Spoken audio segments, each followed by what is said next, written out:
समुद्री जितने जानवर थे, सी एनिमल्स जितने थे, प्लांट्स थे, वो क्या हो गया कि जब वो किसी भी रीजन से वो अंदर चले गए, वो अंदर में जाके दब गए और अंदर पहुंच गए, दब गए, तो हुआ क्या कि ये जो एरिया, ये जो जगह है, यहाँ पे बेसिकली उन्होंने क्या कर लिया, वो उनके ऊपर हाई प्रेशर टेम्परेचर वर्क करते गया। चूंकि वहां वाटर की भी अवेलेबिलिटी थी, तो वो फॉर्म कर लेते हैं इस जगह पर रहते हुए पेट्रोलियम प्रोडक्ट्स। इस जगह पे बेसिकली रहते हुए क्या बना लेते हैं, पेट्रोलियम प्रोडक्ट्स बना लेते हैं। तो ये मेन रीजन है जहां पे पेट्रोलियम प्रोडक्ट या नेचुरल गैस दोनों एक साथ मिलता है। एक्चुअल में नेचुरल गैस है क्या, नेचुरल गैस जो बनता है वो एक्चुअल में पेट्रोलियम प्रोडक्ट जो होता है, उसी में कुछ केमिकल रिएक्शंस जब चेंज होते हैं, कुछ केमिकल रिएक्शंस होते हैं, तो वो नेचुरल गैस बन जाता है, CH4 बन जाता है। बहुत लोग इस चीज को लेकर थोड़ा कंफ्यूज भी रहते हैं कि अपने पास नेचुरल गैस और लिक्विफाइड पेट्रोलियम गैस क्या दोनों सेम, एलपीजी जो होता है, बिल्कुल नहीं, दोनों अलग चीजें हैं। बट हाँ, ये सच है कि एलपीजी जो है वो बनाते हैं हम क्रूड ऑयल से, और नेचुरल गैस ऑलरेडी वहां पे एग्जिस्ट करता है जहां क्रूड ऑयल होता है उसके ऊपर में। ये मेजर डिफरेंस है एलपीजी के बीच में और नेचुरल गैस के बीच में। एलपीजी क्या है, क्रूड ऑयल को पहले निकालते हैं, फ्रैक्शनल डिस्टिलेशन करते हैं, तो हम एलपीजी बनाते हैं, जिसको बोलते हैं लिक्विफाइड पेट्रोलियम गैस। लेकिन नेचुरल गैस क्या होता है कि जहां क्रूड ऑयल मिलता है उसके ऑलरेडी ऊपर में नेचुरल गैस का भी लेयर रहता है, तो वो नेचुरली हमें मिलता है, हमें बनाने की जरूरत नहीं होती, नाम भी उसका होता है नेचुरल गैस। ठीक है, तो ये बेसिकली वो जगह है जहां पे अपने को पेट्रोलियम प्रोडक्ट मिलने वाला है। बेसिकली यहाँ पे जो अपन क्रूड ऑयल बोलते हैं वो क्रूड मिलेगा, क्रूड ऑयल मिलता है। ठीक है, और इस क्रूड ऑयल को हम क्या करते हैं कि थ्रू वेल, बहुत सारे मशीनरी लगा के, पंप लगा के हम इसको एक्सट्रैक्ट करते हैं, और एक्सट्रैक्ट करने के बाद फिर हम इसका क्या करते हैं, फ्रैक्शनल डिस्टिलेशन करते हैं। इनको एक्सट्रैक्ट करते हैं, और एक्सट्रैक्ट करने के बाद हम इसको क्या करते हैं, फ्रैक्शनल डिस्टिलेशन करते हैं। और जब हम इसका फ्रैक्शनल डिस्टिलेशन करते हैं, तब जाके अपने को मिलता है वहां से पेट्रोलियम प्रोडक्ट। ठीक है,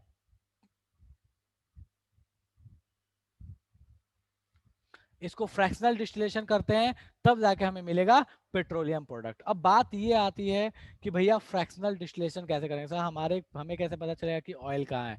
रौनक देखो, ये पता करने का यार कोई ऐसा कोई मेथड नहीं है कि हमें जादू से पता चल जाएगा। उसको पता करने का तरीका ऐसे होता है कि कुछ मशीनरीज होती है जिसको अंदर में डिप किया जाता है, और वो डिप करने के बाद उसको अंदर में डिप किया जाता है, और जब डिप करते हैं तो हमें पता चलता है कि भैया वहां पे ऑयल है या नहीं है। नॉर्मली कि ये कहाँ मिलेंगे ऑयल्स, तो हमको पता है कि भैया ये ऑयल्स वहां मिलेंगे जहां पे वाटर बॉडीज हो, मतलब बेसिकली समुद्र जहां रहा हो वहां या उसके आसपास में ही अपने को ऑयल मिलता है। कोई मैसेज कर रहा है, अच्छा समीर बोल रहा है कि डेल्टाज रिवर, बिल्कुल यहाँ पे भी मिल सकते हैं क्योंकि वहां पे भी वाटर बॉडीज हैं। तो नॉर्मली ये जो क्रूड जो मिलता है वो नॉर्मली वाटर बॉडीज के आसपास ही मिलता है। ठीक है, नाम भी सुने हो ना बॉम्बे हाई, वो बॉम्बे हाई इसी वजह से वहां पे जो बॉम्बे हाई है उस जगह से क्रूड को एक्सट्रैक्ट किया जाता है, दैट इज बॉम्बे हाई। ठीक है, चलो, तो बात ये आती है कि भैया अब ये तो पता चल गया कि इसका फ्रैक्शनल डिस्टिलेशन हम करेंगे तो मिलेगा। अब बात आती है कि फ्रैक्शनल डिस्टिलेशन होता क्या है, तो थोड़ा सा इसको अपन समझते हैं कि फ्रैक्शनल डिस्टिलेशन होता क्या है। करते ये है कि ये जो क्रूड ऑयल है इसको एक चैम्बर में हीट किया जाता है। ठीक है, एक चैम्बर है, उस चैम्बर में इसको हीट किया जाता है in the absence of oxygen. ये बहुत इंपॉर्टेंट चीज है कि वहां ऑक्सीजन का प्रेजेंस नहीं रहता।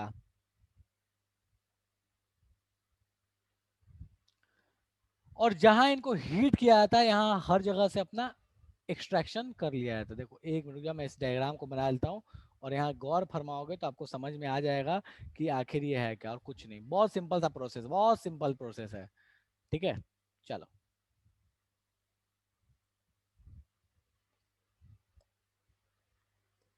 तो थोड़ा सा अपन इसको मैनेज कर लेते हैं। हाँ, तो यहाँ पे अपने पास है क्रूड, बेसिकली इसमें लिया गया है क्रूड, इसको किया गया यहाँ से हीट। ठीक है, अब क्रूड को जैसे ही हीट किया जाता है, क्रूड ऑयल को, तो अपने को देखने को क्या मिलता है कि वेपराइज होगा, क्रूड है, वेपराइज होगा, कच्चा तेल है, वेपराइज होगा। ये वेपराइज होकर जब ऊपर जाता है, वेपर फॉर्म में जब ऊपर जाता है ये, तो होता क्या है कि अलग अलग इनकी बॉइलिंग पॉइंट्स होने की वजह से, सबकी अलग अलग बॉइलिंग पॉइंट होने के वजह से फ्रैक्शनल डिस्टिलेशन लिक्विड के लिए किया जाता है, और डिस्ट्रक्टिव डिस्टिलेशन सॉलिड्स में होता है। बाबू ध्यान रखना, ठीक है, due to difference in boiling point.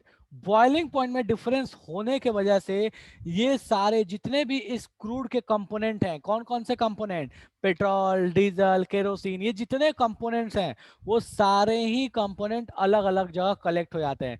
कुछ कंपोनेंट यहाँ पे कलेक्ट हो जाते हैं, कुछ यहाँ पे कलेक्ट हो जाते हैं, कुछ यहाँ पे, कुछ यहाँ पे, इस तरीके से ये कलेक्ट हो जाते हैं। कुछ नहीं है, ऐसे समझो हीट किया, एक बड़ा सा चैम्बर, एक बड़ा सा टंकी है, उस टंकी में क्या है ना कि ऐसे ऐसे समझ लो रैक्स लगे हुए हैं, काइंड ऑफ रैक्स हैं ये, ठीक है। इन रैक्स पे क्या है कि इन सारे रैक्स पे अलग अलग टेम्परेचर मेंटेन किया जाता है। अलग अलग टेम्परेचर है, यहाँ T1 है, यहाँ T2 है, या क्योंकि ये बहुत बड़े बड़े होते हैं, बनाने के लिए थोड़ा सा सिंपल सा मैंने बना दिया है। इसको बोलते हैं फ्रैक्शनल डिस्टिलेशन। और ये जो चीज है,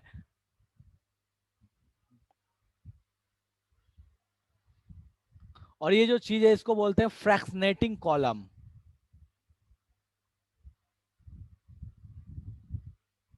फ्रैक्शनेटिंग कॉलम, ठीक है। क्रूड होता है कच्चा तेल, कच्चे तेल को बाबू बोलते हैं क्रूड, ठीक है। दिस इज क्रूड ऑयल, कच्चा तेल, ठीक है। तो बोल होता ये है कि ये जैसे क्रूड जो है यहाँ पे हीट किया जाता है, अलग अलग सबके जितने भी चाहे वो, मान लो यहाँ पे अपने को मिलने वाला है पेट्रोल, फॉर अ टाइमिंग मान लो यहाँ पेट्रोल मिलेगा, यहाँ डीजल मिलेगा, यहाँ केरोसिन मिल जाएगा। तो सबके अलग अलग बॉइलिंग पॉइंट्स होने की वजह से ये होते क्या है कि सारे अलग अलग जगह कलेक्ट हो जाते हैं। एक यहाँ कलेक्ट हो जाता है, एक यहाँ कलेक्ट हो गया, एक यहाँ कलेक्ट हो गया, एक यहाँ कलेक्ट हो गया, और फिर हम उसको क्या करते हैं कि थ्रू पाइप उनको एक्सट्रैक्ट कर लेते हैं बाहर में। इतना माथापच्ची नहीं करना कि क्या होता है, कैसे होता है, क्यों होता है, थोड़ा बहुत मैंने समझा दिया बस, कि सबके अलग अलग बॉइलिंग पॉइंट जो है उसी चीज का इस्तेमाल करते हैं, फ्रैक्शनल डिस्टिलेशन कर लेते हैं, और जितने भी क्रूड ऑयल के कंपोनेंट्स हैं उन सबको अलग अलग ब्रेक कर लेते हैं। और अपने पास जब अलग अलग ब्रेक कर लेते हैं उसके बाद अलग अलग इन सबको कलेक्ट करके उनको सप्लाई कर दिया जाता है। तो ये तरीका है कि किस तरीके से क्रूड ऑयल में से सारी चीजों को निकाला जाता है। प्रोसेस का नाम क्या है? Fractional distillation. यूज कैसे करते हैं? फ्रैक्शनेटिंग कॉलम का इस्तेमाल करते हैं। बात क्या है कि ये क्यों होता, कि इसमें क्या क्वालिटी यूज की जाती है, किस प्रॉपर्टी का फायदा उठाते हैं? तो डिफरेंस इन बॉइलिंग पॉइंट, हमको पता है कि पेट्रोल, डीजल, केरोसिन, इन सब की बॉइलिंग पॉइंट क्या होती है, अलग होती है। हम इसी चीज का फायदा उठा के ये काम कर लेते हैं। अब बात आती है कि ये जो सारी चीजें निकली इनका यूज क्या है। तो ये यूज हम लास्ट क्लास में भी देख चुके थे कि इनका यूज क्या है। अपन इस पे एक बार फिर से बात कर लेते हैं, इन सबका यूज क्या है। तो भैया ध्यान दो, यहाँ पे पेट्रोल जो होता है उससे सबसे पहली चीज जो निकालते हैं दैट इज एलपीजी। एलपीजी का यूज क्या है? तो हम घरों में खाना बनाने में इस्तेमाल करते हैं। दूसरी चीज है कि पेट्रोल उससे जो निकलता है उसको हम लाइट व्हीकल्स, बाइक, छोटी कार, इनमें इस्तेमाल करते हैं। केरोसिन का इस्तेमाल कहाँ करते हैं? घरों में लैंप्स जलाने के लिए। एयरक्राफ्ट में जो गैसोलीन बोलते हैं that is simply a kerosene. Gasoline और केरोसिन में कुछ फर्क नहीं है, बस वो एक्स्ट्रा प्योर होता है, ठीक है। तो गैसोलीन का इस्तेमाल करते हैं जेट एयरक्राफ्ट्स में, स्टोव्स में, लैंप में, पहले जमाने में बहुत ज्यादा यूज होता था। डीजल का इस्तेमाल क्या करते हैं? हेवी मोटर्स में इस्तेमाल करते हैं। ट्रक्स जो हुए या बड़ी गाड़ी एसयूवीज जो होती हैं वो नॉर्मली डीजल की होती हैं। उसके बाद आता है, हाँ बिल्कुल अंशुल, परेशान नहीं हो। लुब्रिकेटिंग ऑयल, लुब्रिकेटिंग ऑयल जैसे वो आता है ना, वीडॉल का ऐड आता है, जितने भी जिसको बोलते हैं इंजन ऑयल, वो इंजन ऑयल्स क्या होते हैं? लुब्रिकेटिंग ऑयल होते हैं। उनका इस्तेमाल, जिसको हम लोकल लैंग्वेज में बोलते हैं ना मोबिल, वो मोबिल वाली चीज है। हालांकि मोबिल एक कंपनी हुआ करती थी, ठीक है। उसका पैराफिन वैक्स जिसका इस्तेमाल होता है अपने पास वैसलीन बनाने में, कैंडल्स, ऑइंटमेंट, ये सारी चीजें बनाने में इस्तेमाल किया जाता है। Last thing that is bitumen. होता क्या है कि जब इसको फ्रैक्शनेटिंग कॉलम के से पास कराया जाता है, तो ये जो जगह, ये जो बेस है, यहाँ पे ना चिपचिपी टाइप की चीज कलेक्ट होती है, यहाँ पे चिपचिपी टाइप की चीज कलेक्ट होती है, दैट इज बिटुमेन। तो यहाँ से बिटुमेन को कलेक्ट कर लिया जाता है। तो ये कहानी है अपने पास कि भैया पेट्रोल कैसे मिलता है, कैसे बनता है, ठीक है। This is extraction, formation and extraction. बना कैसे है, ठीक है, और उसको निकालते कैसे हैं, ये वो प्रोसेस है। क्या क्या मिलता है प्रोडक्ट्स, ये उन सारे प्रोडक्ट्स का नाम है विद देयर यूजेस, उनके क्या क्या यूजेज हैं, और ये कैसे इनको प्यूरिफाई करते हैं, ये है फ्रैक्शनल डिस्टिलेशन का तरीका। तो ये तीन कहानी है, इसको फटाफट आप छापिए और फिर अपन आगे बात करेंगे। अदिति बोल रही है कि फॉसिल फ्यूल को लेबोरेटरी में बना सकते हैं। नहीं नहीं अदिति, हम फॉसिल फ्यूल को लेबोरेटरी में नहीं बना सकते, ठीक है, क्योंकि उनको बनने के लिए जितना टाइम चाहिए उतना टाइम हम नहीं दे सकते। मैंने बता दिया, जितना उनको जितना बनने के लिए millions and trillions of year चाहिए वो नहीं दे सकते। समीर बोल रहा है कि डीजल को हेवी व्हीकल में और पेट्रोल को लाइट मोटर में। बिल्कुल सही बात है। अच्छा क्यों? देखो, डीजल को हेवी में और पेट्रोल को लाइट में समझने के लिए आपको इंजीनियरिंग एस्पेक्ट समझने पड़ेंगे समीर, कभी फुर्सत में बता दूंगा, ठीक है, मैकेनिकल इंजीनियरिंग में ये पढ़ाया जाता है, बता दूंगा कभी फुर्सत में। अभी रहने दो, अभी इस चीज के लिए थोड़ा सा आपको टाइम लगेगा, सिलेबस खत्म हो जाने दो, फिर मेरे से ये क्वेश्चन पूछना, बहुत डिटेल्स में मैं बता दूंगा कैसा क्यों है। शॉर्ट के लिए मैं इतना सा बता सकता हूँ कि डीजल में एक खासियत होती है कि डीजल हाई प्रेशर से बर्न हो जाता है, लेकिन पेट्रोल हाई प्रेशर से नहीं, उसको बर्न करने के लिए ना इग्निशन चाहिए, उसको इग्नाइट करने के लिए हमें फ्लेम चाहिए होता है, इसलिए उसमें स्पार्क प्लग लगाते हैं। तो ये जो दो रीजन है, ये सबसे बड़े रीजन है, क्योंकि जब वो हाई प्रेशर से डीजल बर्न होता है तो हाई प्रेशर जनरेट भी करता है, वो हाई प्रेशर को हम कन्वर्ट कर लेते हैं टॉर्क में, और वो जो टॉर्क है वो बहुत काम की चीज होती है बड़े व्हीकल्स में, बिना टॉर्क के बड़ी व्हीकल्स नहीं चलती हैं। बाइक खरीदने जाते हो तो बोलता भी है कि इतना एनएम का टॉर्क जनरेट करती है गाड़ी, टॉर्क का मतलब है वो कितने पावर से खींच लेगी, सिंपल ऐसे समझ लो, बुलेट का टॉर्क बहुत ज्यादा होता है। तो ये जो चीज है ना, ये डीजल में ज्यादा होता है, पेट्रोल में कम होता है, इस वजह से पेट्रोल की लाइट व्हीकल बनती है और डीजल की हेवी व्हीकल्स बनती है। पहले ट्रेन भी डीजल पे चला करती थी, अब नहीं चलती हैं, पहले चला करती थी। Lignite, bituminous, एंथ्रासाइड। लिग्ना अरे चलो मैं लिख देता हूँ इसको, ठीक है। अदिति, लिग्नाइट, बिटुमिनस, एंथ्रासाइड क्या है? कोल्स के टाइप हैं, कितने टाइप के कोल्स होते हैं, ठीक है। इसमें एंथ्रासाइड सबसे अच्छा होता है, फिर बिटुमिनस होता है, फिर लिग्नाइट होता है, फिर पीट होता है, चौथा पीट होता है, ठीक है। अनीश बोला है फिर अब ट्रेन्स में क्या यूज होता है। अनीश, नॉर्मली ट्रेन्स में आज के टाइम में इलेक्ट्रिसिटी का यूज किया जाने लगा है, इलेक्ट्रिक इंजन आने लगे हैं, बट ऐसा नहीं है कि सारे जगह इलेक्ट्रिक इंजन है, अभी बहुत जगह देखोगे तो वो सॉरी डीजल पे ही चलते हैं। बनारस अगर आप जाओगे, छपरा से तो नहीं, छपरा से जाओगे बनारस तो आई एम नॉट श्योर, लेकिन अगर आप पटना वाले रूट से बनारस जाते हो तो मुगल सराय के बाद इंजन चेंज करके, अगर पेट्रोल सॉरी इलेक्ट्रिसिटी इंजन अगर जाता है तो उसको चेंज करके डीजल इंजन लगाना पड़ता है, क्योंकि उधर इलेक्ट्रिसिटी कनेक्शंस नहीं है। पैराफिन वैक्स कैसे बनता है रोशन? पैराफिन वैक्स बनता नहीं है, वहां प्रोड्यूस होता है, वो एक तरीके की एक्स्ट्रा चीज है जो वहां प्रोड्यूस हो जाती है, चिपचिपी टाइप की वो भी चीज होती है, जो कि जो आपके पास बिटुमेन बनता है, इस बिटुमेन से ऊपर वाले जो फ्रैक्शनेटिंग कॉलम है उसमें वो प्रोड्यूस होता है। चलेगा?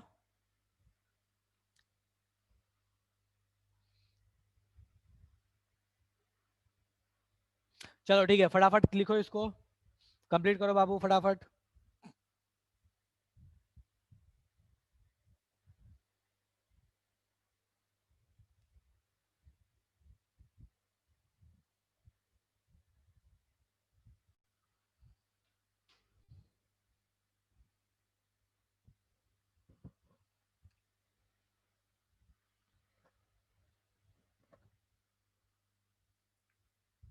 Diesel engine inventor society because he thinks that diesel.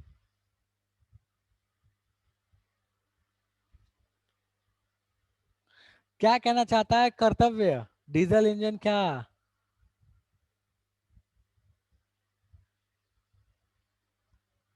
Suicide क्या कहना चाहता है भाई, पता नहीं चल रहा है ये। कर्तव्य बोल रहा है कि पेट्रोल का पॉल्यूशन लेस होता है डीजल से।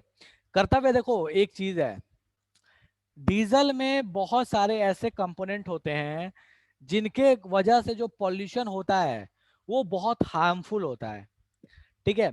इसलिए देखोगे क्या कि डीजल इंजन की जो गाड़ियां होती हैं, यूजुअली वो उनकी जो लाइफ होती है, उनको देखा जाता है तो गवर्नमेंट जब उनको देता है कि आप कितने दिनों तक डीजल इंजन की गाड़ियां चला सकते हो, तो वो 10 साल होता है, लेकिन पेट्रोल का 15 साल होता है। रीजन सिंपल सा है, रीजन ये है कि डीजल की जो गाड़ियां हैं वो एक टाइम के बाद हाई प्रेशर होने के वजह से, हाई प्रेशर पे वर्क करने की वजह से उनका जो इंजन है वो इंजन बहुत जल्दी कोरोड हो जाता है, बहुत जल्दी खत्म हो जाता है, खराब हो जाता है। इसलिए हम बोलते हैं कि डीजल इंजन की गाड़ियों में पॉल्यूशन ज्यादा होता है। एक रीजन हाँ यहाँ पे है कि डीजल नाइट्रिक ऑक्साइड बहुत ज्यादा प्रोड्यूस करता है इन कंपैरिजन टू पेट्रोल, इसलिए डीजल थोड़ा खतरनाक भी होता है, मतलब पॉल्यूशन वाइज।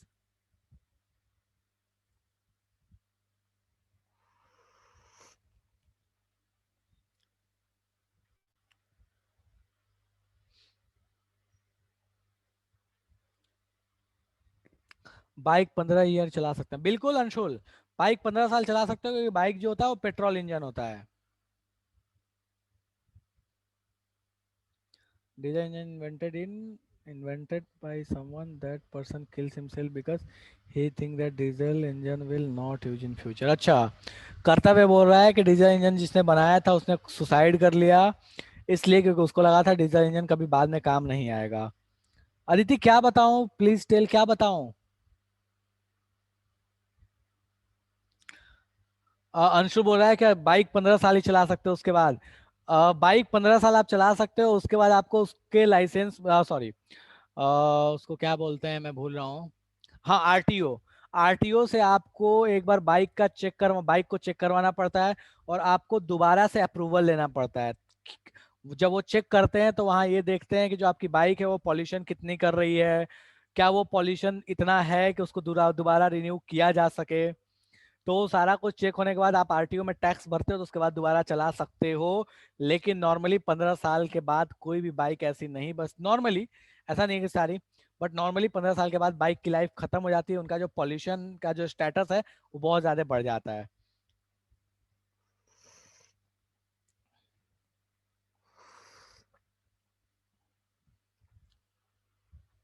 अच्छा, अदिति बोल रही है कितने परसेंट कार्बन होते हैं। अदिति एक बार चेक कर लेना बाबू, इसको कितने परसेंट होते हैं।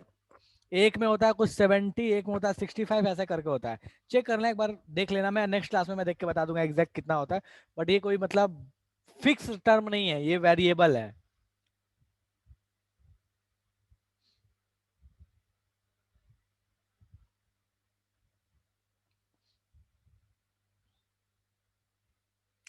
क्या बात है, क्या बात है। गुड समीर, चलो अच्छा चीज बोला है, बताया यार।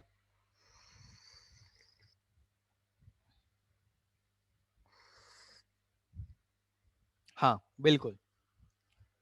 चलो, तो ये कहानी है आपके पास पेट्रोलियम प्रोडक्ट की, कि पेट्रोलियम प्रोडक्ट बनते कैसे हैं, उनके यूजेस क्या क्या होते हैं। मुझे इतना बता दो, इस पूरी कहानी में कोई ऐसी चीज है जिसमें समस्या हुई है, जो चीज नहीं समझ में आई तो फटाफट पूछ लो। इस पूरे कहानी में कोई चीज जो जादू हो गई है, पेट्रोलियम कैसे बनता है, क्या बनता है, क्या होता है। कोई तो मुझे बता रहा था अभी कि राजस्थान में इलेक्ट्रिक इंजन जो है, मुझे ध्यान नहीं आ रहा कौन बता रहा था। ठीक है, जिसने भी बताया, इलेक्ट्रिक इंजन जो है उसको नहीं चलाने के लिए बोला गया है, क्योंकि वो जो ट्रैक्स है उनको खराब कर देता है, ऐसा ही कुछ कहना चाहता था कोई।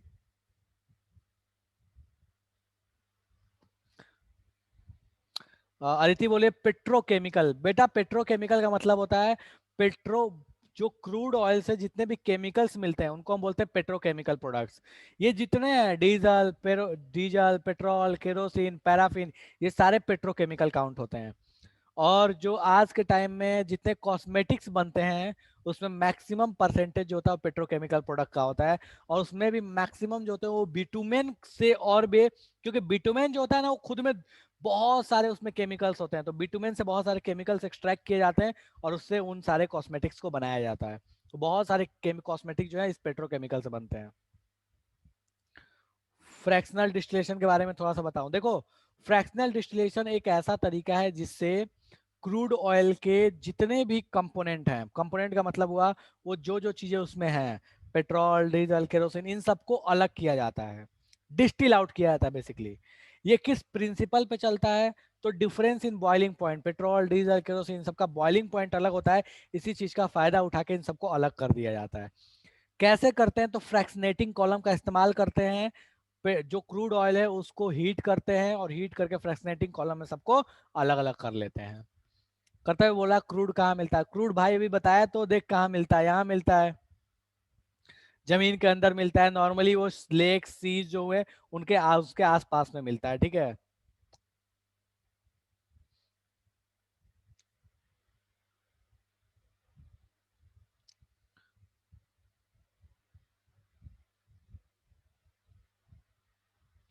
नियर सी, रिवर,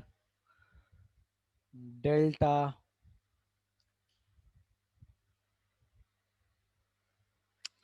नेचुरल गैस और पेट्रोलियम से ऑब्टेन्ड होते हैं क्या पेट्रोकेमिकल्स?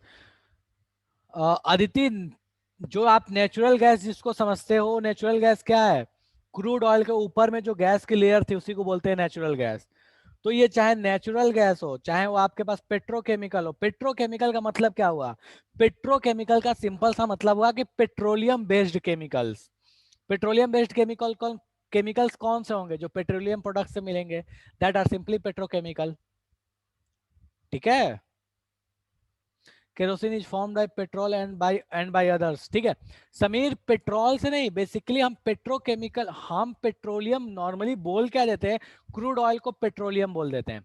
बट एक्चुअल में क्या है ना कि क्रूड ऑयल से बना हुआ एक प्रोडक्ट है पेट्रोलियम। अब पेट्रोल वर्ड जो आया था ना, वो आया था ना स्टोन की वजह से। ठीक है, रॉक जो बोलते थे रॉक ऑयल, उसके वजह से आया था, इसलिए यहाँ पेट्रो वर्ड यूज कर देते हैं। ठीक है, बाकी पेट्रोलियम एक सिंगल प्रोडक्ट है क्रूड ऑयल का। क्रूड ऑयल अगर देखोगे ना तो बहुत चिपचिपा सा और बहुत गाढ़ा सा लिक्विड होता है, जबकि पेट्रोल ऐसा नहीं होता है। मतलब क्रूड ऑयल बहुत डेंस होता है, डीजल जो होता है वो भी गाढ़ा होता है बट उतना नहीं होता है। चलेगा? बिल्कुल बिल्कुल समीर, पेट्रोल के डिस्कवरी के पीछे पेट्रो था। अंशुल बोल रहा है कि नहीं, अंशुल कार हो या बाइक हो, दोनों अगर पेट्रोल वाली हैं तो 15 साल, और अगर डीजल वाले हैं तो 10 साल। अरे वाह, क्या बात है। अनीस बोल रहा है कि अगर डीजल को बाइक में डाल देंगे तो क्या होगा पेट्रोल वाली बाइक में? बाबू, अगर डीजल को पेट्रोल वाली बाइक में डालोगे तो होगा ये कि हो सकता है थोड़ी देर बाइक चल जाए, लेकिन आपका पूरा इंजन चॉक हो जाएगा। पूरा इंजन चॉक हो जाएगा और फिर आपको पूरा इंजन खोल के वहां से पूरे तरीके से डीजल को निकाल के तब जाके फिर आपको आगे का काम करना पड़ेगा। बाइक आपकी नहीं चलेगी, अगर थोड़ा चल जाएगी हो सकता है, पर उसके बाद पूरा इंजन ही चॉक हो जाएगा। हाँ, एक चीज होता है कि जो डीजल गाड़ियां होती हैं, बहुत लोग देखे होंगे कि जो डीजल गाड़ियां होती है उसमें केरोसिन मिला के डाला चलाया जाता है। तो डीजल और केरोसिन की प्रॉपर्टी बहुत हद तक एक जैसी होती है। शादी ब्याह में, अगर शादी वगैरह में देखे होंगे तो आपको बहुत कॉमनली दिख जाता है कि जो जनरेटर्स होते हैं उसमें केरोसिन डाल के चला दिया जाता है। बट एक्चुअल में वो केरोसिन बेस्ड होते नहीं, वो होते हैं डीजल बेस्ड। लेकिन थोड़ी बहुत प्रॉपर्टी केरोसिन और डीजल की एक जैसी होती है। ठीक है, अनिश बोला ये सर मैंने देखा है, हाँ बिल्कुल होता है। ठीक है, मतलब अगर जैसे जो कमांडर वगैरह जो चलाते हैं ना, वो डीजल के साथ ना केरोसिन मिक्स कर देते हैं। रीजन ये, केरोसिन सस्ता मिलता है, सरकारी केरोसिन आता है वो, तो सब्सिडी के साथ सस्ता मिलता है तो उसका इस्तेमाल करते हैं, वो फायदा उठाते हैं इस चीज का। 10 साल बाद कार का क्या होता है? 10 साल बाद कार को दिल्ली, मुझे याद नहीं आ रहा उस जगह क्या नाम है, उस जगह ले आके कार को क्रश कर दिया जाता है, और क्रश करके फिर से अब नया कुछ जो भी बनाना हो वो बनता है। सारे पार्ट पुर्जे अलग कर दिए जाते हैं उसके। ठीक है, कबाड़, बेसिकली कबाड़ हो जाती है वो। तो ये कहानी है आपके पेट्रोलियम और पेट्रोलियम एंड कोल की, कि भैया पेट्रोलियम कैसे बनता है, उस क्या क्या प्रोसेस होते हैं वो, एंड कोल के क्या क्या प्रोसेसेस होते हैं वो। मुझे इतना बता दो, अगर इसमें कोई समस्या है तो फटाफट, फिर अपन आगे बात करेंगे।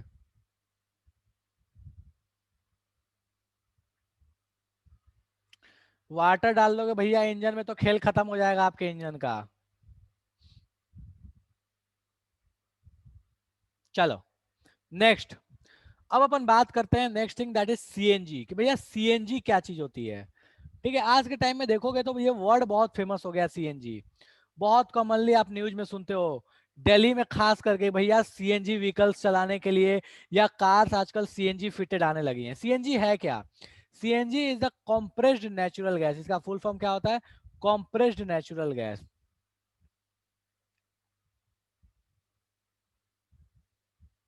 कॉम्प्रेस्ड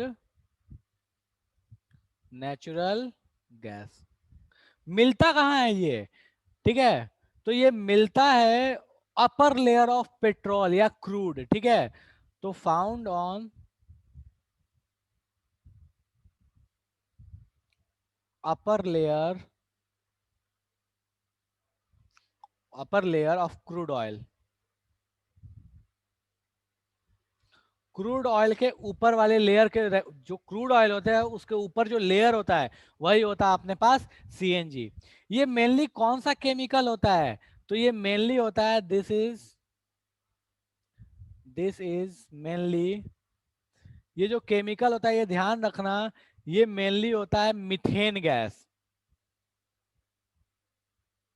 जो केमिकल है that is methane gas. Formula इसका होता है CH4। ठीक है, जैसे वाटर का होता है ना H2O, वैसे इसका फॉर्मूला क्या होता है? CH4। ये मेनली मीथेन गैस होता है। Compressed natural gas is mainly methane gas. अच्छी बातें क्या है इसकी? ठीक है, तो इसकी कुछ अच्छी बातें अपन पढ़ चुके हैं पहले भी। ठीक है, क्या क्या अच्छी बातें हैं? इसमें पॉल्यूशन बहुत कम होता है, लेस पॉल्यूटेंट। ये बहुत कम पॉल्यूटेंट देता है, लेस पॉल्यूटेंट। ठीक है, और क्या अच्छी बात है भैया? सस्ता है in comparison to petrol diesel. तो ये क्या होता है? चीपर होता है। ठीक है, तो इसलिए हम चाहते हैं, आज के टाइम में देखोगे तो गवर्नमेंट चाहती है कि आप सीएनजी का इस्तेमाल करें, सीएनजी को बढ़ावा देती है। रीजन सिंपल सा क्या है कि सीएनजी के कारण पॉल्यूशन बहुत कम होता है। पॉल्यूशन बहुत कम होगा तो हार्मफुल इफेक्ट कम होंगे। और इसका दूसरा चीज क्या है कि हम इसका यूज क्यों करते हैं? क्योंकि हम जानते हैं कि ये चीपर है। दिल्ली में लोग अलग से, जो आपकी गाड़ियां होती है, गाड़ियों में अलग से सीएनजी का पूरा सेटअप लगाया जाता है। अब तो भाई खैर कंपनी फिटेड भी सीएनजी सेटअप आने लगे हैं। पहले दिल्ली में जो गाड़ियां होती थी ना उसमें अलग से लोग सीएनजी सेटअप लगाते थे और फिर सीएनजी पे गाड़ियां चलाते थे। कोई ये बता सकता है कि सीएनजी पे चलाने का कोई नुकसान भी है क्या? ठीक है, देखो एक नुकसान जो है वो सबसे बड़ा ये है कि ये हर जगह अवेलेबल नहीं होता है। आप छपरा में ढूंढने जाओगे तो आपको सीएनजी नहीं मिलेगा। तो not available,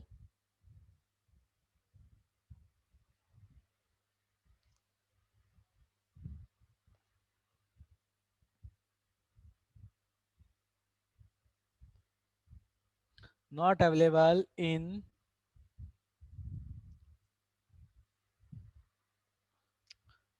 remote places,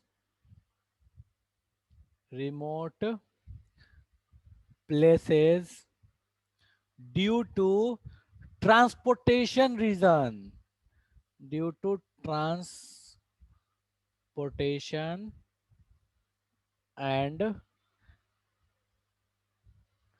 storage issues। ठीक है, तो ट्रांसपोर्टेशन और स्टोरेज इशू के वजह से हमें ये रिमोट लोकेशंस में नहीं मिलता। ठीक है, कर्तव्य बोल रहा है कि छपरा को आप रिमोट लोकेशन बोल रहे हो। यार मैं बस समझाने के लिए बता रहा हूँ। ठीक है, तुम चाहो तो यार कुछ और भी लिख सकते हो, टाउन्स लिख लो भाई, कोई दिक्कत नहीं है। मैंने एक टर्म होता है रिमोट लोकेशन, इसलिए मैंने इसका यूज कर लिया। बाकी छपरा रिमोट लोकेशन नहीं है। ठीक है, तो ये आपका रीजन है जिस वजह से हम सीएनजी का बहुत ज्यादा इस्तेमाल नहीं कर पाते, क्योंकि हमारे पास अवेलेबल ही नहीं है। अवेलेबल होगा तब तो इस्तेमाल करेंगे। और दूसरी चीज है कि सीएनजी की व्हीकल्स जो होती है वो नॉर्मली थोड़ी एक्सपेंसिव होती हैं और उनमें पावर थोड़ा कम होता है। ठीक है, तो this is very less in environment, Chhapra is remote place. कहता है बोला छपरा रिमोट प्लेस है। नहीं यार, छपरा रिमोट प्लेस नहीं है, मजाक कर रहा हूँ मैं। ठीक है, तो ये चीज है कि हम इसका इस्तेमाल क्यों नहीं कर पाते? तो भैया इसकी सप्लाई नहीं है, अवेलेबिलिटी नहीं है हर जगह। इसकी गाड़ियां थोड़ी महंगी आती हैं। और अगर जो लोग गाड़ियां चलाते हैं उनसे पूछोगे तो वो लोग ये बताएंगे कि जो सीएनजी गाड़ियां होती हैं उनमें उतनी पावर नहीं होती है। वो बहुत ज्यादा कैरी नहीं कर सकते, बहुत ज्यादा लोगों को कैरी करेंगे तो वो बेचारी रोने लगती हैं, तो उनमें थोड़ी पावर की कमी होती है। इस वजह से भी सीएनजी का इस्तेमाल थोड़ा कम किया जाता है। नॉर्मली छोटी व्हीकल्स में आपको सीएनजी दिखेगा, कभी ट्रक सीएनजी वाले नहीं दिखेंगे। रीजन सिंपल है वही, कि वो इसमें पावर का डिलीवरी बहुत कम होता है। ठीक है, तो ये कहानी है आपके पास। रौनक क्या बोल रहा है भाई?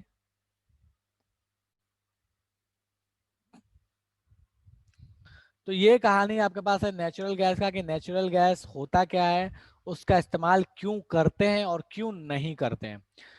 आज के टाइम में भी बहुत जगह नेचुरल गैस जो है वो लाइट्स को जलाने के लिए भी इस्तेमाल किए थे बहुत जगह।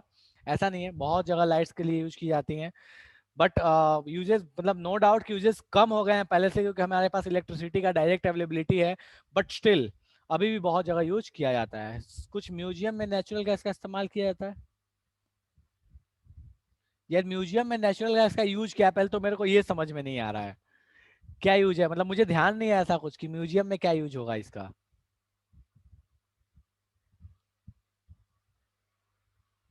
म्यूजियम में नेचुरल गैस क्या करेगा भाई? मतलब वो जो डायनासोर्स के जो फॉसिल्स रखे होते हैं उनको घेर वेर के रखने के लिए क्या, ऐसा कुछ? पता नहीं यार। या उड़ाने उड़ाने के लिए नेचुरल गैस में थोड़ा सा फायर लगेगा तो।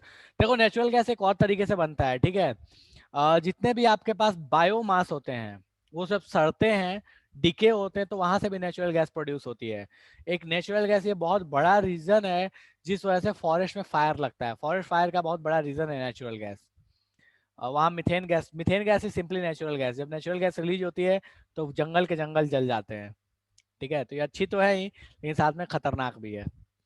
तो ये पूरी कहानी है। जितने भी गोबर गैस बिल्कुल वो वही है अभिनव। गोबर गैस जो होता है एक्चुअल में वो नेचुरल गैस में जो मीथेन निकलता है सेम थिंग वहां भी होता है। वो भी मीथेन ही होता है मेनली गोबर गैस। इसलिए मैंने बोला कि अभी आज के टाइम में बहुत सारी जो चीजें यूज करते हैं हम वो मेनली नेचुरल गैस बेस्ड हैं। लाइट्स वगैरह जो यूज करते हैं वो जो नेचुरल गैस है, ये बस फर्क इतना है कि जो नेचुरल गैस में जो गैस आ रही है मीथेन, ये नेचुरली हमें अवेलेबल है और गोबर गैस में हम उसको बनाते हैं। बट दोनों का जो कंपोनेंट है वो सेम ही है, दोनों जगह में मीथेन ही मिलता है। ठीक है। और कोई समस्या किसी को?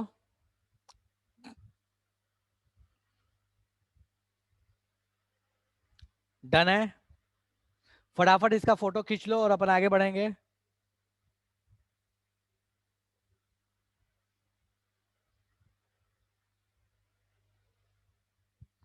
मैं भूल गया आदित्य बाबू, मुझे ध्यान नहीं रहा यार। मुझे एक बार मैसेज कर देते ना। चलो ठीक है, थैंक यू। यार हिस्ट्री हिस्ट्री ना मुझे ध्यान रहती नहीं है, ठीक है। जब तक मतलब वो अगर कोई हिस्ट्री वाली चीज हो ना तो मेरे को बता दिया करो सर ये हिस्ट्री इसकी बता दो। ठीक है, पॉलिटिकल पूछोगे तो बता सकता हूँ शायद, हिस्ट्री मुझे ध्यान रहती नहीं है, ठीक है। चलो, ओके, थैंक यू। तो ये कहानी आपके पास है नेचुरल गैस की। भैया नेचुरल गैस मिलता कहाँ है और उसके यूजेस क्या क्या होते हैं, ठीक है। और कोई समस्या इसमें?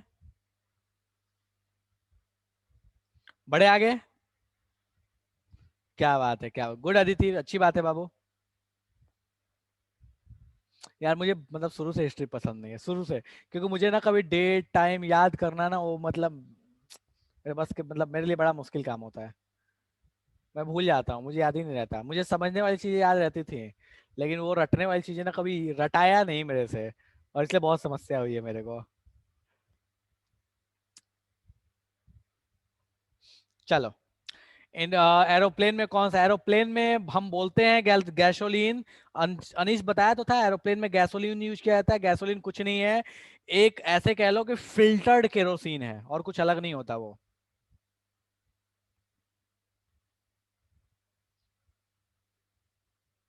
आसानी से याद हो जाती है, क्या बात है यार, मेरे को नहीं होती इसलिए मेरे को समस्या होता है। चलो ठीक है, कोई दिक्कत नहीं है। चलो, कर्तव्य बोल रहा है कि एरोप्लेन में हॉर्न होता है क्या? कर्तव्य उसको हॉर्न की जरूरत क्यों है एरोप्लेन को, मुझे ये बता दो। हॉर्न नहीं होता उसमें, बट सिग्नल साउंड्स होते हैं, हॉर्न नहीं होता। ठीक है। चलो,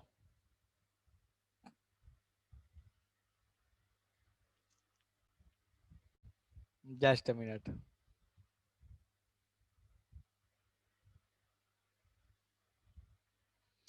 next thing and the last thing that is conservation of natural resources.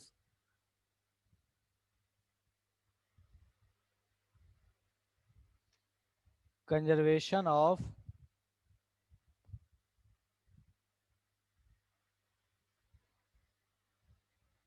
Natural resources. भैया देखो, नेचुरल रिसोर्स को कंजर्व करना बहुत जरूरी है। क्यों? अगर हम ही इस्तेमाल कर जाएंगे तो हमारे आने वाले जो बेटा बेटी और जो नाती पोता होंगे वो क्या यूज करेंगे, ठीक है। तुम्हारे भी, मेरे नहीं, सिर्फ तुम्हारे भी। तो हमारी जो आने वाली जनरेशन है उसके लिए बचाना भी बहुत जरूरी है। क्योंकि हमें पता है कि इतना जल्दी बनता नहीं है, इनको बनने में millions and trillions of year लगते हैं, इसलिए इनका कंजर्वेशन बहुत जरूरी है। अब बात ये आती है कि इनका कंजर्वेशन करे कैसे, ठीक है। तो इसको कंजर्वेशन करने के क्या क्या तरीके, तो भैया जो सबसे पहले तरीके, जो सबसे आसान तरीके, अपन उस पर बात करेंगे। बहुत सारे तरीके हैं कंजर्वेशन करने के, लेकिन जो सबसे इजीएस्ट है उस पर बात करेंगे कि भैया हम इसके कंजर्वेशन कर कैसे सकते हैं, कैसे इसके कंजर्वेशन कर सकते हैं, हम इस पे बात करेंगे हाउ।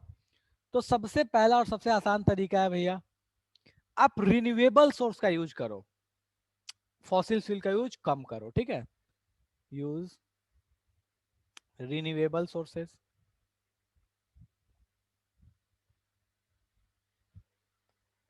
जैसे सनलाइट का इस्तेमाल करो, ठीक है। रिन्यूएबल सोर्सेज, अरे ठीक है वही बात है, ठीक है। रिन्यूएबल सोर्सेज जैसे सनलाइट का इस्तेमाल करो, विंड एनर्जी का इस्तेमाल करो, इन सब का इस्तेमाल करो, ठीक है। रादर देन के पेट्रोकेमिकल प्रोडक्ट्स, कोल प्रोडक्ट्स, इनका इस्तेमाल करने के।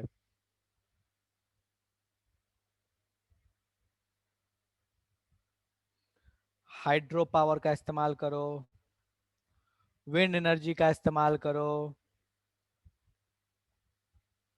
टाइड एनर्जी का इस्तेमाल करो, बहुत सारे ऑप्शन है अपने पास। सोलर एनर्जी का इस्तेमाल करो।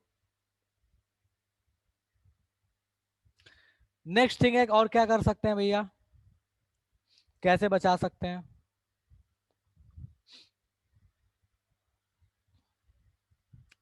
बायोगैस का इस्तेमाल करो, बिल्कुल बहुत सारे ऑप्शंस हैं यार अपने पास, बहुत सारे ऑप्शंस हैं, ठीक है।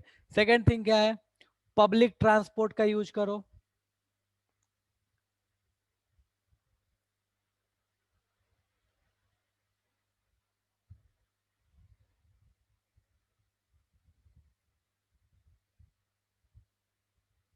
Use public transport,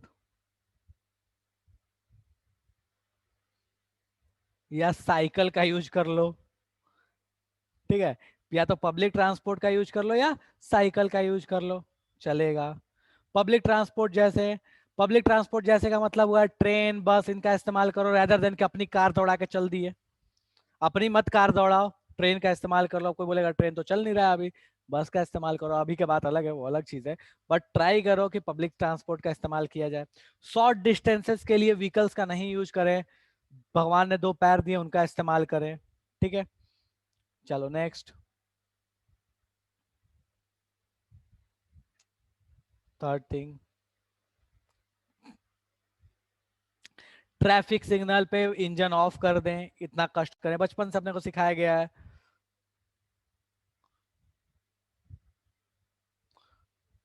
turn off engine,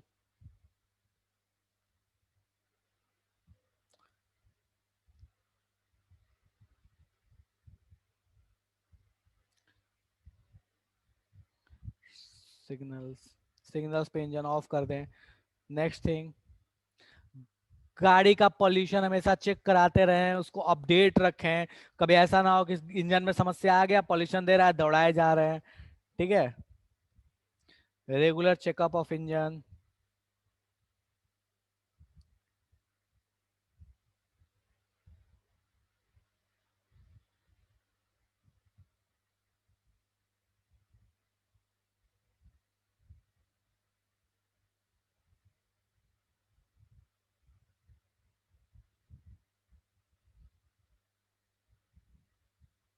इतना भी लिखेंगे तो काफी है, ठीक है। नेक्स्ट, इकोनॉमी वाला जो बाइक की स्कूटी जब चलाते हो तो उसमें एक इकोनॉमी रेंज लिखा होता है, उसमें इस्तेमाल करें, ठीक है।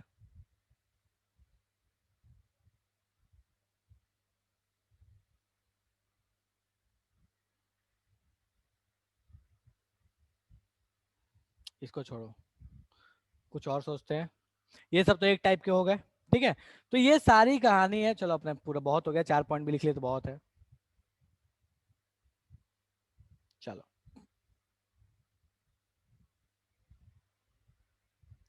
ये बढ़िया है।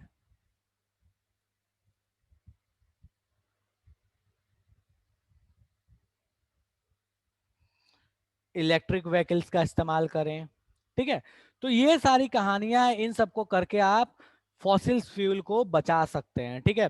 खाने में, खाना जब बनता है तो एलपीजी का इस्तेमाल करें, इंडक्शन का इस्तेमाल करें, रैदर देन कि कोल का या वुड का इस्तेमाल ना करें। इन तरीके से आप बचा सकते हैं अपने जितने भी फॉसिल फ्यूल या जो एग्जॉस्टिबल रिसोर्सेज हैं, इनको बचाया जा सकता है।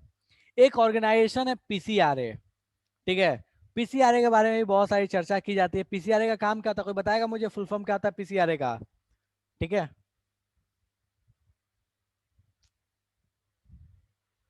अंशुल इलेक्ट्रिसिटी अनलिमिटेड है, नहीं अंशुल, इलेक्ट्रिसिटी अनलिमिटेड नहीं है।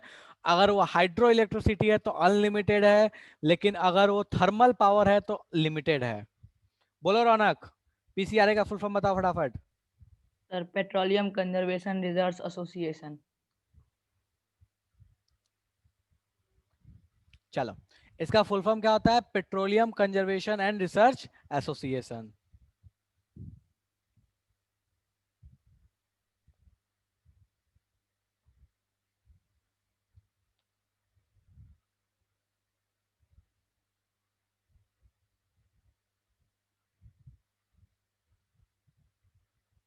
इसका काम क्या है भैया? इसका काम ये है कि पेट्रोलियम के वेस्ट को रोका जाए, ठीक है। पेट्रोलियम के जितने, पेट्रोलियम का मतलब ऐसे कह सकते हो कि उसके ऑप्टिमम यूज को अचीव किया जाए, वही इसका काम है। देखे भी होगे कि एड्स आते हैं कि भैया सिग्नल पे आप गाड़ी रोक दिया करो।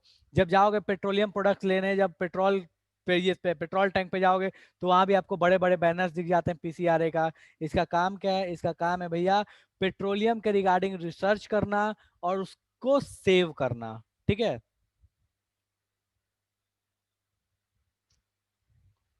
To save petroleum product, to save and research on petro products.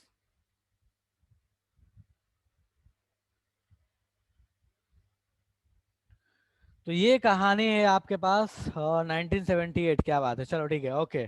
सो ये कहानी है कैसे आप फ्यूल्स को बचा सकते हैं, कैसे आप जो आपके रेगुलर वर्क्स हैं उनको आप कैसे कैसे कीजिए, क्या क्या कीजिए, ताकि आपको जो भविष्य में होने वाले नुकसान है उससे बच पाए। अभी क्या रिसेंट डेटा ये बोलता है कि अगर इस रेट से हम फॉसिल फ्यूल का इस्तेमाल करते रहे तो 2050 आते आते लगभग हमारे पास अभी जितना फ्यूल है, जितना फॉसिल फ्यूल है, उसका 10% बस बचेगा।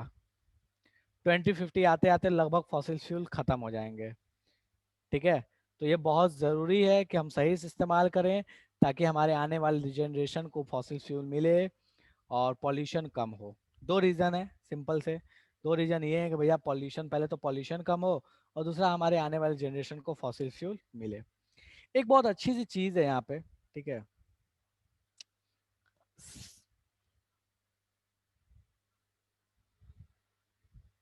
सस्टेनेबल डेवलपमेंट के लिए एंड लेस पॉल्यूशन के लिए,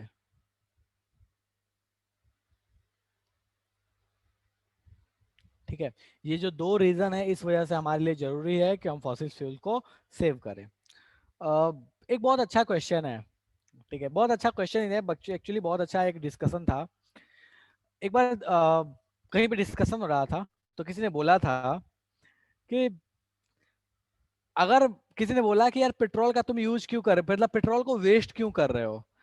तो सामने वाला इंसान बोलता है कि यार पेट्रोल मैं खरीद के ले रहा हूँ, खरीद के मैं ला रहा हूँ, पैसे मेरे लग रहे हैं, मैंने पेट्रोल को खरीदा है, इसलिए मैं उसको वेस्ट करने का हक रखता हूँ। जिस इंसान ने ये बात बोली थी उसने बोला कि भाई पेट्रोल कोई खरीद ले या बना ले, ये संभव नहीं है। जो आप पैसा पे करके आए हो ना, वो पेट्रोल का पैसा आप नहीं दे के आए हो। आप जो पैसा पे करके आए हो, वो उसको एक्सट्रैक्ट करने के लिए जो एक्सपेंसेस आए हैं, जो उसको निकालने के लिए जो खर्चे आए हैं और आप तक पहुंचाने में जो खर्चे आए हैं, आप वो पे करके आए हो। पेट्रोल का पैसा आप पे नहीं कर सकते। पेट्रोल मतलब वो कहते हैं ना कि जिसका, वो क्या बहुमूल्य बोलते हैं, अमूल्य या बहुमूल्य, बहुमूल्य बोलते हैं शायद, ठीक है। पेट्रोल बहुमूल्य है, उसका प्राइस नहीं लगा सकते आप बस उसके प्रोसेसिंग की प्राइस लगा सकते हैं। इसलिए जिस पेट्रोल को आप वेस्ट कर रहे हो, वो पेट्रोल आपका भी उतना ही है जितना मेरा है।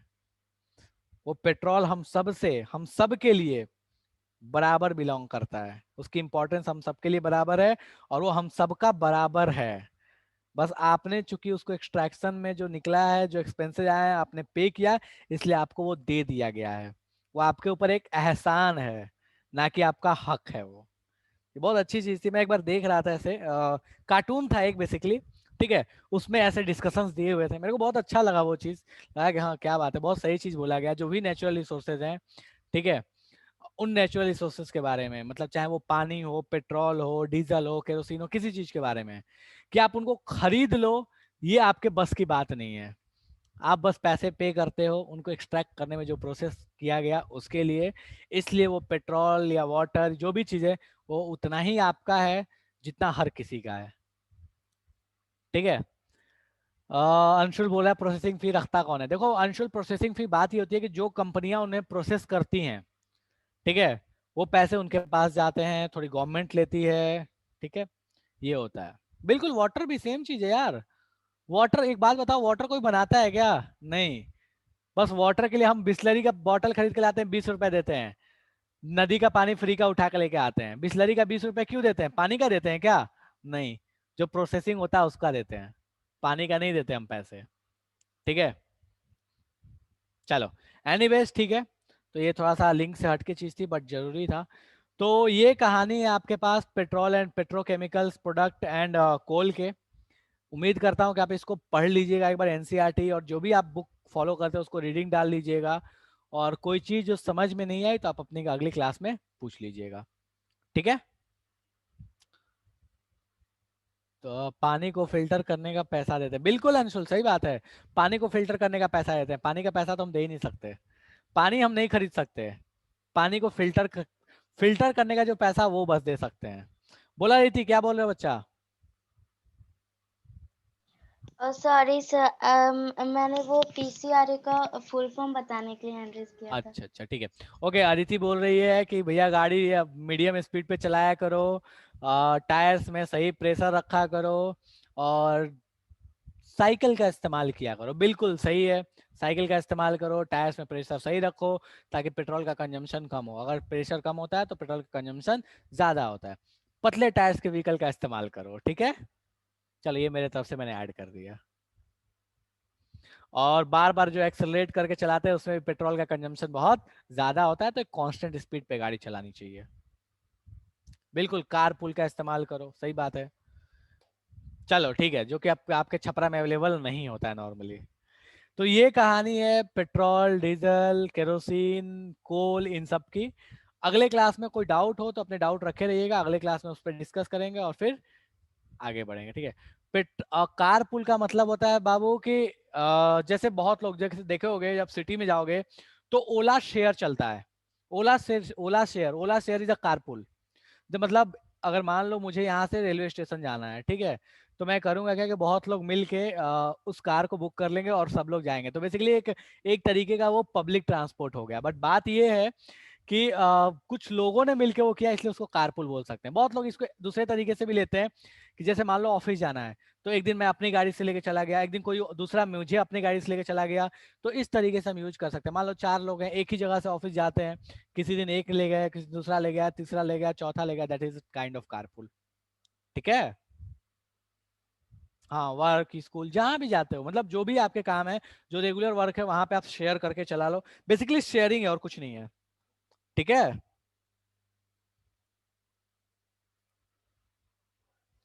लोग, अच्छा बाबा धाम इस तरह जाते हैं, ओ अच्छा, ठीक है। यार बाबा धाम तो बहुत लोग पैदल जाते हैं। चलो ठीक है, तो अपन आज की सभा समाप्त करते हैं, अगले क्लास में इसके आगे कंटिन्यू करेंगे। बाकी कोई डाउट हो तो अपने डाउट रेडी रखिएगा। ठीक है, चलो, okay, bye bye, bye bye, bye bye, Tata.